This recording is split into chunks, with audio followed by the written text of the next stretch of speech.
Hello, ako po si JC. Zahir. Welcome to JJ Barkada Podcast.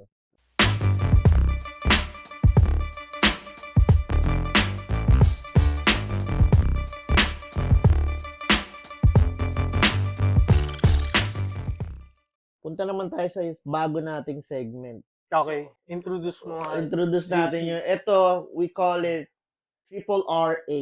Triple Realistic, Oh. Reasonable Relationship Advice. Title of this post is, Ang Hirap Mahalin ng Anak ng Girlfriend Ko. Nako! So, she's a single mom. Single mom. And na-date niya siguro. So, yan. Okay. Simulan ko na, tropa. No, sige bro. Anong Sige. take mo dyan? Currently, dating a single mom. And malapit na din kami mag 6 years. This April 2025. Ang anak niya naman, mag-11 na sa May. 6 years niyan tinate. 6 years? Grabe. Oo. So, 6 2025. years na sila. Ilang taon yung bata? 5? 5 nung nagano sila. 5. Lalaki ang anak niya, by the way. Simula pa lang nung nakilala ko na ang anak niya, sobrang sakit na sa ulo. Pinalaki na lahat ng gusto, ibibigay. Lahat ng gusto, susundin. Dumating sa point na binahay ko na silang mag-ina. Hindi pa din nawala yung pagiging spoiled brat niya.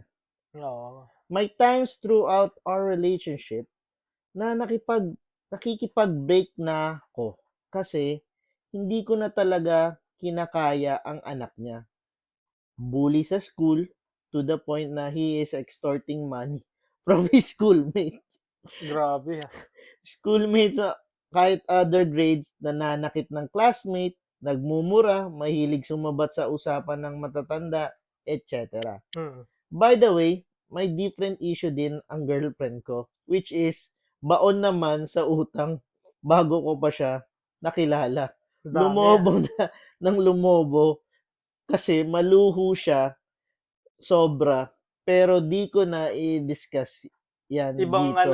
issue naman. Tapos, ngayon, nakikipag-usap ako ng maayos kasi gusto ko pa din na mag-end kami in good terms. Sobrang bigat na kasi talaga nila parehas. Gusto ko na lang makakilala ng babae na habang nagpapayaman ako para sa future namin, kaya niya, sarili niya, at hindi ko na siya need problemahin. So, this is a post from Reddit asking for relationship advice. Ikaw, JC, anong take mo sa ganyan? Well, I think si Tropa is, he got his stuff together. Kasi kaya niyang ibahay. Binahay niya yung mag-ina eh. I never dated a single mom. Kasi unang-una, ano yan eh, may plus one or may baggage na kasama na yan. Na yung depende na siguro sa tao kung kaya nilang Kaso, hindi ko kaya. Ako, hindi ko kaya. Pero aminin natin or aminin natin sa hindi. Siyempre, preferred natin yung walang anak. Wala talaga naman. Oo. Lalo na kung single ka rin na wala kang anak. Oo, yes. May karapatan ka na maghanap ng single rin na babae. Lalo na if you got your stuff together, you have a good career, you have a business, yung talagang maayos ka. So, ako, masasabi ko doon, I think it's good or go ahead dun sa plan niya, makipag-break. Oo. Kasi 6 years na rin eh. Tapos, hindi mo madidisiplina yan, yung anak yan. Kasi wala kang karapatan i-disiplina. Hindi mo naman anak yan eh. Anak niya yan. Tsaka siguro hindi sila nakabuild ng good relationship eh. So, parang two-way street din yan. Para sa akin yung take ko, yung anak, parang hindi naman siya kung nagre-rebelde, parang hindi siya kinikilalang yata father figure din. Ang hirap yun. Hindi ka Kasi may nire-respeto. hinanakit din yung bata doon sa totoong tatay niya. Or mga baggage siya. Oo, syempre. Oo, yun nga. Nag-effort ba siya? Kasi kung nag-effort ka naman, hindi mo na problema yun. Problema na kung paano pinalaki yung bata. Sa akin, go ahead. Mukhang okay ka naman. There are plenty fishes in the sea. Go ahead na, while you're looking for the right one, enjoy your time with the wrong ones. Go ahead, download the Bumble, the Tinder, Yan, yung the mga OKC. advice ni JC. Yata. Yan, go ahead, Ah. mag-gym ka, Mm. mag-running club ka, enjoy your life, focus on you, bro. And kung makikipag-break ka, wag mo nang isipin on good terms or bad terms. No such thing as a good breakup or bad. Mm. Bago ka rin umalis, kutusan mo muna yung anak. Kung binigyan ka ng maraming sakit ng ulo. Oo. Isang Oo. Makati. Kasi, sakit ng ulo, malamang ikaw nagbabayad ng school niyan. Malamang ikaw nagpapabaon yan. Mm. Tapos hindi ka re-respetuhin, sasagutin ka ng, "You're not my dad." Oh, man. Yun. Man, bantay bata will be on me. So ako, take ko dyan. Ikaw medyo reasonable ka eh. Mas reasonable ako. Pero tama naman yung yung take mo dyan. Kung hindi mo, ikaw kasi ayaw mo, preference mo talaga na, kahit sino naman siguro preference is walang anak na. Pero yung take mo, ayaw mo talaga, di ba? Ayoko. Oo. Ako siguro, ayaw ko rin siyempre. Pero hindi mo naman mapili minsan na gano'n. Kaso nga kung ganyan situation na very toxic na nga, na Yun.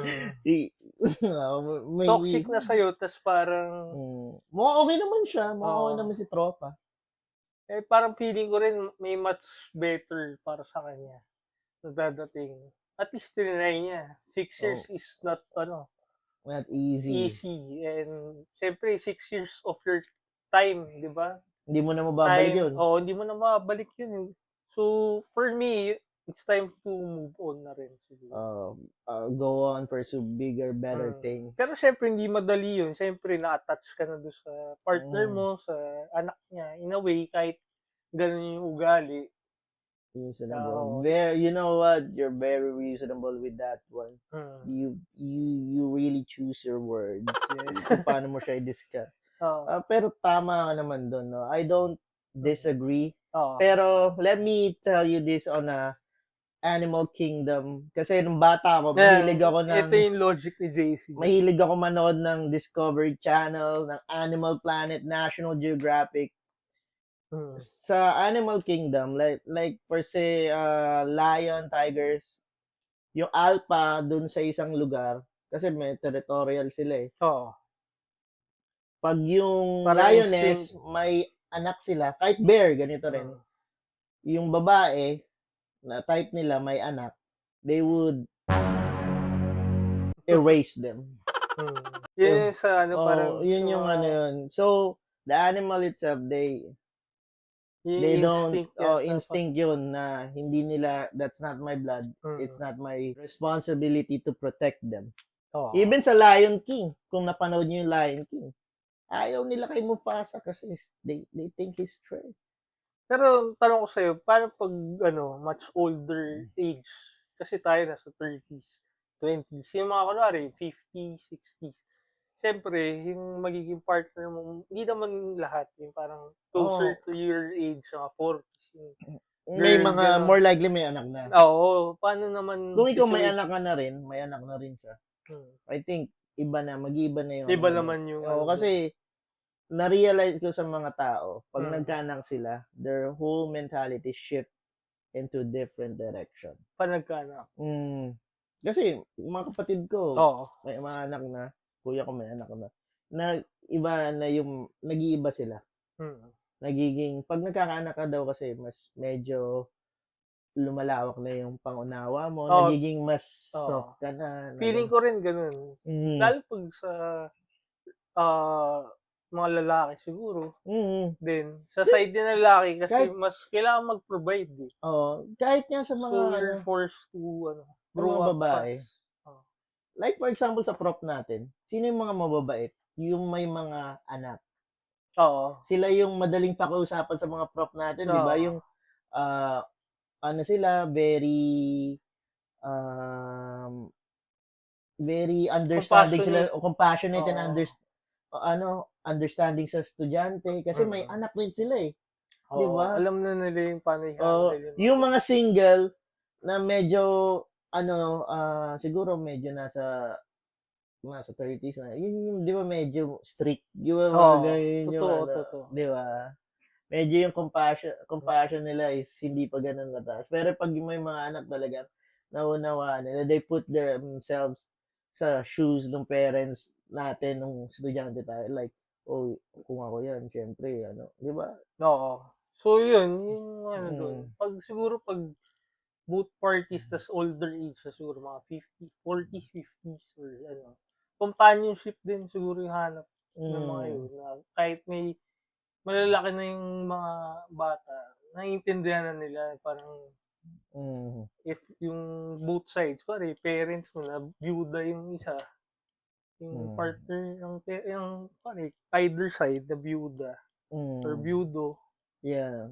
So, companionship, pwede siguro mag-work yung mga Oh, ganun. Kasi malalaki na yung mga bata. oh, totoo yun. Saka Oh, mas ano na kayo, nasa ibang stage na kayo ng buhay niyo. Yung pag-intindi niyo whether sakit sa ulo yung anak or hindi, mas ano na, mas mahaba mala, na yung pasensya mo. oh, mahaba nga. Oo. Pero balik tayo kay tropa. Mm. Yun, ako, you agree na, yeah, go ahead na, Oh, kasi may time pa siya eh. oo, Parang based sa kwento niya. mm, Hindi talaga, ano, hindi talaga ano, sila kasi swak. baka lang dumating sa point na masira yung buhay mo or alam mo yon, may chance na if hindi mo na kayang mag-provide sa kanila, iiwanan ka rin niya. Ayun lang. Talaga. Ngayon Eh, yung nakakapag-provide ka. masakit pag ganun, di Oo. ba? Yung parang, inunahan ka pa. Go ahead, bro. Oo. Focus on yourself. Do what you've been doing. I think you're earning good naman kasi kaya mong ibahay yung mag-ina eh. Go Mm. ahead. Gawin mo na yung sa tingin mong tama. You seek advice from your parents, Oo. yung mga close mo na, no? Kami, sinasabi lang namin, based sa paano namin, sa nararamdaman namin and sa tingin namin na tama. Pero it doesn't mean na tama yung sinasabi namin. You can use it as a reference, pero nasa sayo pa rin. Tama, yun. Yun din yung take ko. May differences man sa opinions natin. Pero in general, parang it's time for the guy to move on. Move on, focus on yourself, Oo. get that So, money. yun, feeling ko naman good guy to eh. Kasi para he's stick to the 6 years na may anak yung ano, tinanggap niya Hindi lahat. mahirap yung Oo. ginawa mo, ah. Isa kang soldier of love. Yun. Sabi nga ng kuya mo yan. Shoutout sa Qatar, no? So, yun nga, Shout out no? kay Kuya Jay mo. Oo, kuya. Ah, So, yun nga, no? thank you guys for listening to us. Listening sa amin. Kung naiinis kayo, Saka mainis kayo itong dyan. new segment na to, let us know kung may mga questions kayo na gusto nyo i-tackle namin, guys. So, we will give you Mm. reasonable and realistic advice. Yes. Whether relationship, career, or businesses na alam namin, or whatever it is. So, tune in guys every week. Iba-ibang segment tayo. Thank you. Thank you guys. Thank you for watching.